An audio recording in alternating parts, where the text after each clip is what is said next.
గంటా రావాలి మళ్లీ భీమిలి అభివృద్ధి జరగాలని కూటమిలో భాగంగా టీడీపీ జనసేన బీజేపీ నాయకులు కార్యకర్తలు సమీక్షంగా గంభీరం గ్రామంలో నిర్విరామంగా ప్రచారం కొనసాగిస్తూ గంటా శ్రీనివాసరావుకి మద్దతు ఇవ్వమని ప్రజలను కలిసి 5 ఏళ్ల పాలనలో జరిగిన అన్యాయాలను అక్రమాలను వివరిస్తూ పథకాల పేరుతో రాష్ట్రాన్ని అప్పులపాలు చేసిన వారిని గద్దె దించాలంటే మళ్లీ కూటమి అధికారంలోకి రావాలని బాబు రావాలి సైకో పోవాలి అని ప్రచారం కొనసాగించారు।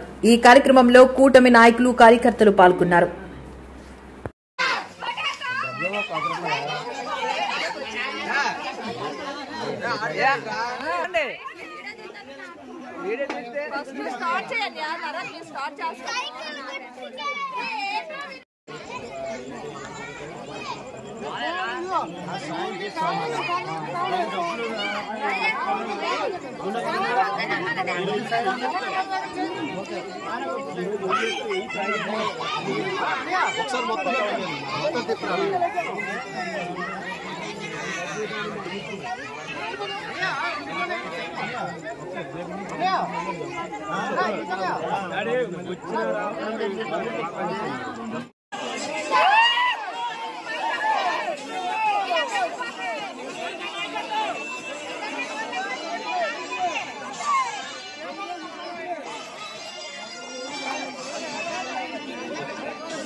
కుట్రా ఫోటో